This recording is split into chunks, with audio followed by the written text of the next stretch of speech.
Ladies, gentlemen, good morning. This is Germinal Van. Today we are going to talk about the 10 most path-breaking books to read in economics. Of course, there's a difference between path-breaking books and best-selling books. Let me give you an example of what a best-selling book is. Capitalism and Freedom by Milton Friedman. This book was a best-selling book. Everybody read it, but there was nothing path-breaking about. Milton Friedman simply in that book explained how capitalism is related to economic freedom and how these two elements enable a society to prosper. There was nothing path-breaking about it, but he dumbed it down to the layman so that the layman could understand it, so the layman could have a comprehensive assessment of the economic system. That was a best-selling book. A path-breaking book is a book that brings something new in a given field of study. So there are two ways to determine if a book is path-breaking. The first way is to see if that book is proposing a complete new theory that has never ever existed in that field of study. That's the first way. The second way is to see if that book is proposing a new approach to a theory that already existed. So basically a reformulation of the theory. So these are the two ways to know that if a book is path-breaking or not.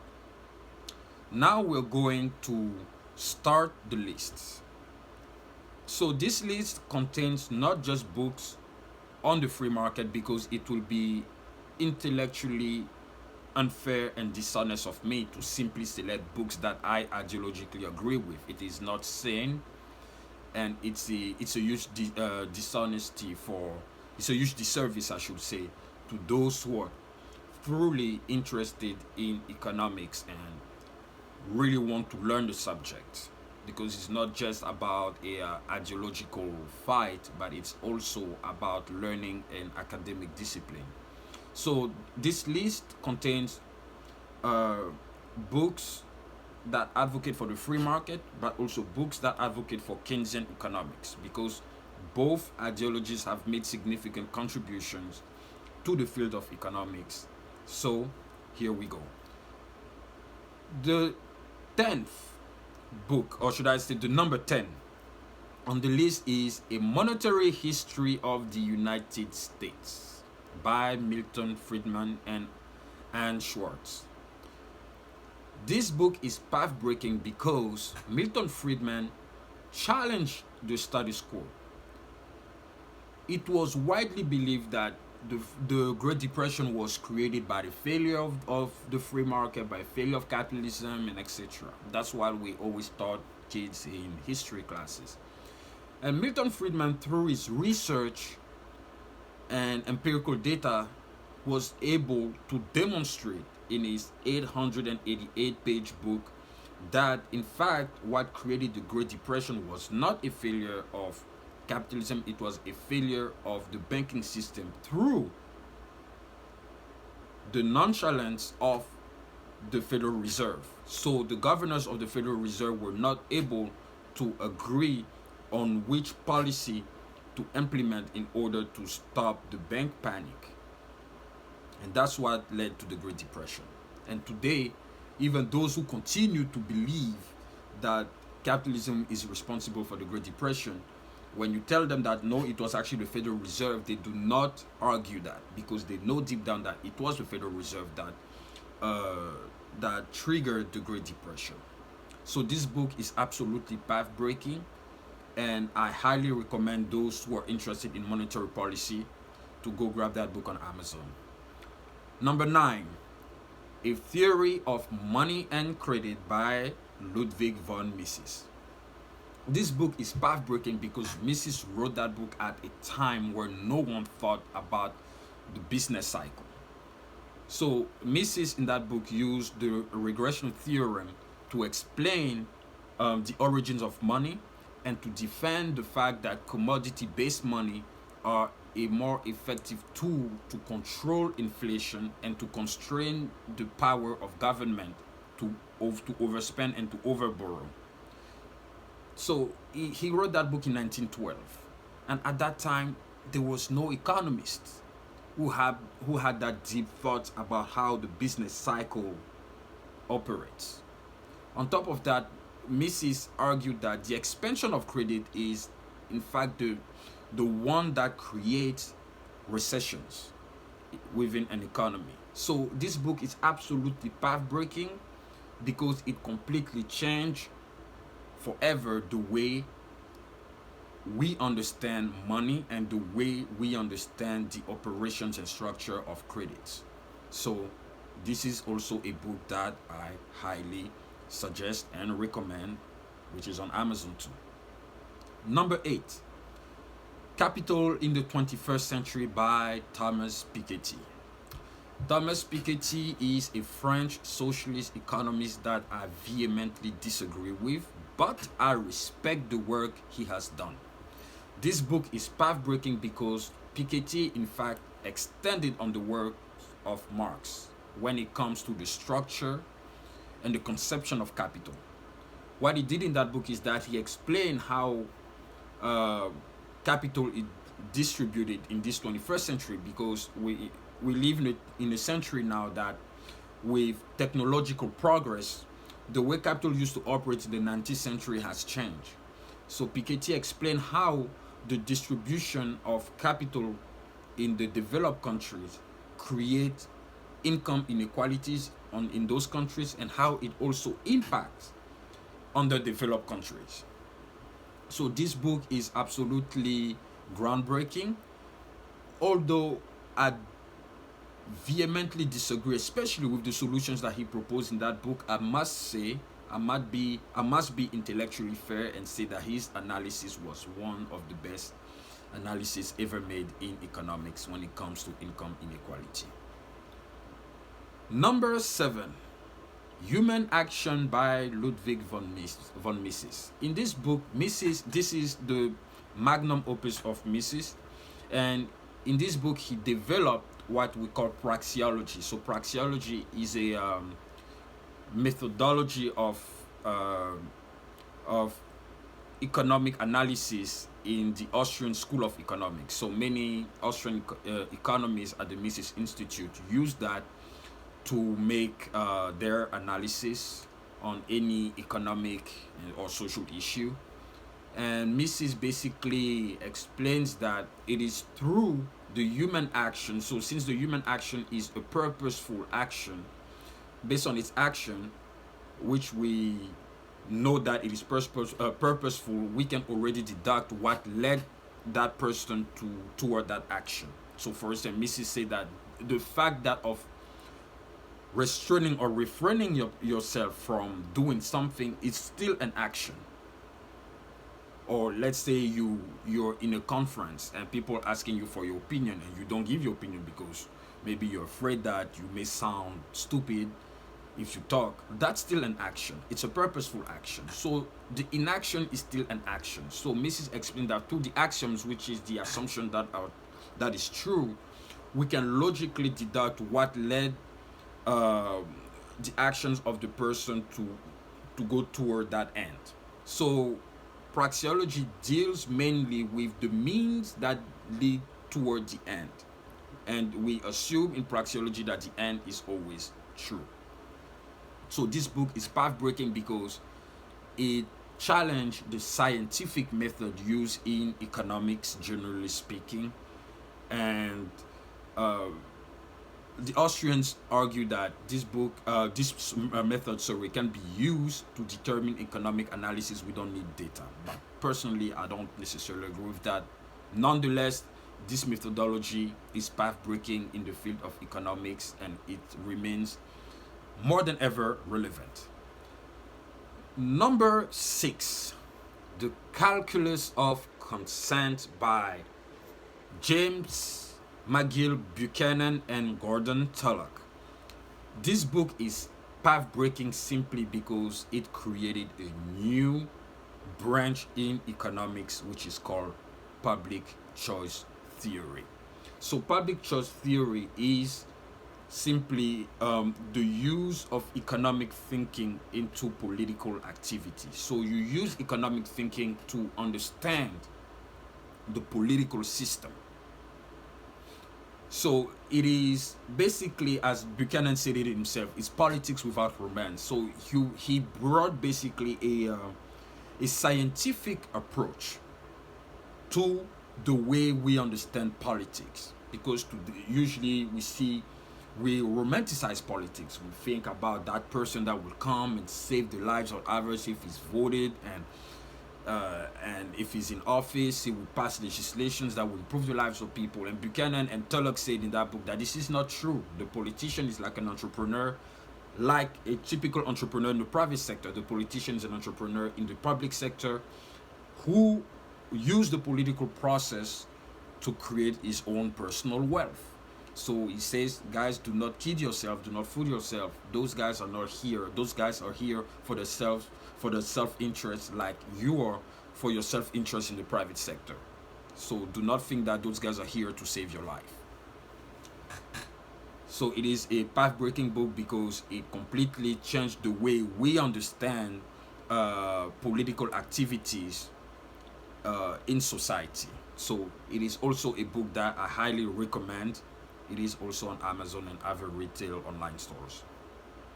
Number 5, The Road to Serfdom by Friedrich von Hayek. The Road to Serfdom is path-breaking because Hayek wrote, in fact, not a prediction but a warning about the fact that if you give too much control to the government just to implement well-intended policies, this implementation will not just increase the power of the government, it will lead to a totalitarian control of the economic activities of society. And if the production of wealth is controlled by one central authority, it's simply human life that is subjected to totalitarianism. So this is something new that Hayek brought in the field of economics. He explained that how we should not be fooled by the fact that although government has these good intentions, their power is going to be restrained. It's not the case, because the more we extend welfare, the more we extend the power of the government, and that extension will logically lead toward a total control of the economic and social activities of society. So Hayek argued that if we embark upon that road, that's where we're going to end up. And that's what happened with the Soviet Union and most communist and socialist countries. And that's why this book is path-breaking. And I also recommend that book for anyone who wants to read about economics. Number 4, A Theory of the Consumption Function by Milton Friedman. Path-breaking once again. Why? Because Friedman completely challenged and discredited the Keynesian approach to consumption theory. So the Keynesian approach explained that consumption is based on the income you make right now. And Milton Friedman said, no, consumption is based on long-term income. So the theory he developed is called the permanent income hypothesis. He said that people will spend based on the long-term income they make, which is basically their savings. So the 401k that you save for your retirement, that's your long-term income. So that's the permanent income hypothesis that Milton Friedman is saying. And that book is path-breaking because he wrote that he published it in 1953 or 1956. I have to recheck the date, but I know it's in the 50s. And at that time, Keynesian theory was at the paroxysm or the zenith of its power, or the zenith of its influence. And Milton Friedman was challenging basically the status quo, because the status quo at that time was Keynesian. And Milton Friedman dared to say, this is not true. Consumption is not merely based on what you make now, it is also based on what you are saving for later. path breaking, guys. This is groundbreaking. And this book is, of course, very mathematically and empirically oriented. He used a lot of econometrics tools to make his assumptions valid. And in fact, that book earned Milton Friedman the Nobel Prize in 1976. Absolutely path breaking. Number 3, The General Theory of Employment, Interest, and Money by Lord John Maynard Keynes. This book, whether we love Keynes or not, is path breaking because this book launched the field of macroeconomics. Before that book, there was no substantial difference between micro and macroeconomics. It was just economics. And John Maynard Keynes brought a new approach that no economist thoroughly brought before. He brought an aggregate approach of the economy and saying why government should intervene in order to attenuate recessions. So this book basically creates the Keynesian theory or Keynesian economics. So Keynesian economics is a tool to attenuate economic recessions. But of course, now if we debate on ideologies, on a long-term basis, the Keynesian theory is not a reliable theory, and it was demonstrated that in the 1970s with the high inflation that occurred in the US, in England, and in most of developed nations. So that's when Keynesian theory got debunked and discredited for good, but governments still using it because it gives them control over people's lives. But when it comes to the scientific contribution that it brought to economics, this book is, of course, path-breaking. We cannot dispute the fact that it brought a tremendous contribution to the field of economics, especially that it developed the field of macroeconomics. So absolutely, this book I also recommend to people who agree and who disagree with Keynes to read it in order to understand what he meant. Number 2, Das Kapital by Karl Marx. Das Kapital is probably the most significant work Marx has ever done in the field of economics. Marx was not a trained economist. He was a philosopher. But in Das Kapital, he explained the nature, the concept, and the structure of capital. How capital is the tool that actually divides society into social classes. Marx was explaining in his 3-volume book that people that we call the bourgeois are bourgeois because they have capital. You cannot belong to the upper class, or you cannot be considered to own the means of production if you do not have capital. So Marx was explaining that capital is the device that keeps those who are rich to maintain the wealth and to oppress those who are not with that tool. So Marx in that book made the case for the abolition of private property. So he said that the abolition of capital is the abolition of private property. So this book is path-breaking because it challenged classical economics. Before that book of Marx, everybody used to believe in classical economics. So Adam Smith, David Ricardo, John Stuart Mill, Thomas Robert Malthus, all these classical economists. And then Marx came and said, what these guys are talking about is not reflective of what society is going through.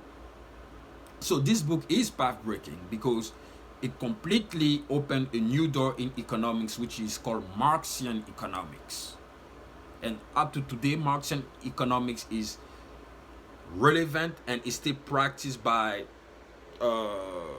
some people. It is not mainstream, It's like the Austrian school of economics. It's an heterodox school of economics, but it is relevant when it comes to the analytical approach of economic theory. Before I tell you guys the number one, I'm going to mention two honorary path-breaking books that deserve credit or shout out. So the first is Element of Pure Economics by Leon Valraz. So that book is path-breaking because it sets forth the foundation of microeconomics.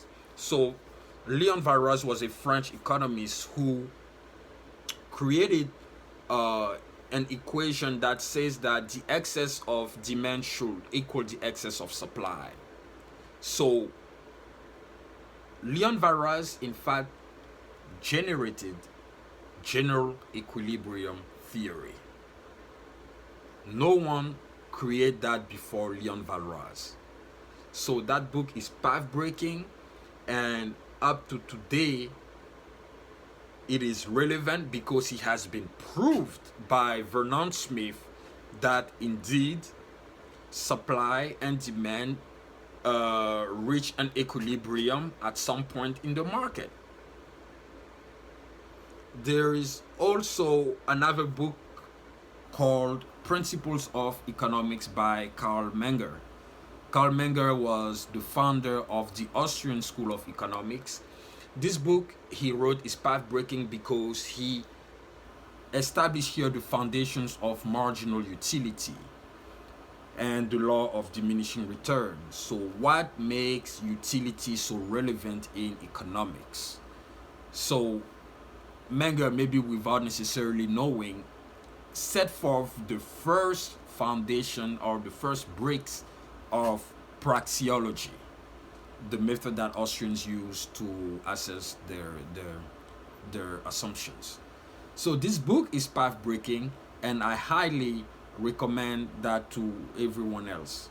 Actually, I'm going to add another book, which is I cannot remember the name of it, but it was by The Pareto Optimality by Vilfredo Pareto, which is which explained the 80-20% rule, which says that the 20% controls the wealth of the 80%. This book is path-breaking because Vilfredo Pareto was able to create a model that says that at some point when it reached an equilibrium, no one is better off and no one is worse off.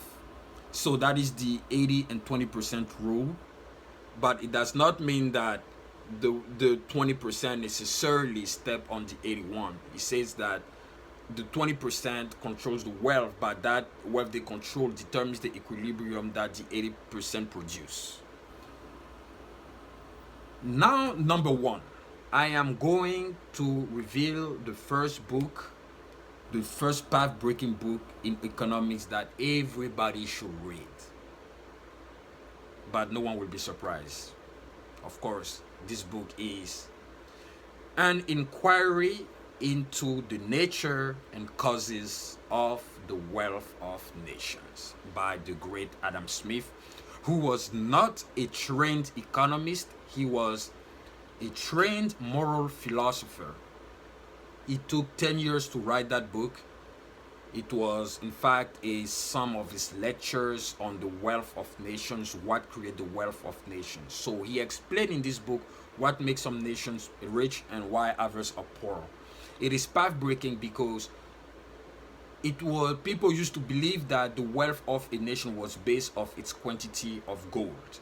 And Adam Smith says this is not true.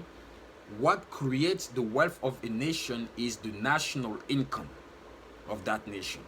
So it's all the goods and services that all the agents that participate in the economy produce within a year. That's what creates a nation. So basically, Adam Smith here set forth the creation of the GDP, the gross domestic product, national income.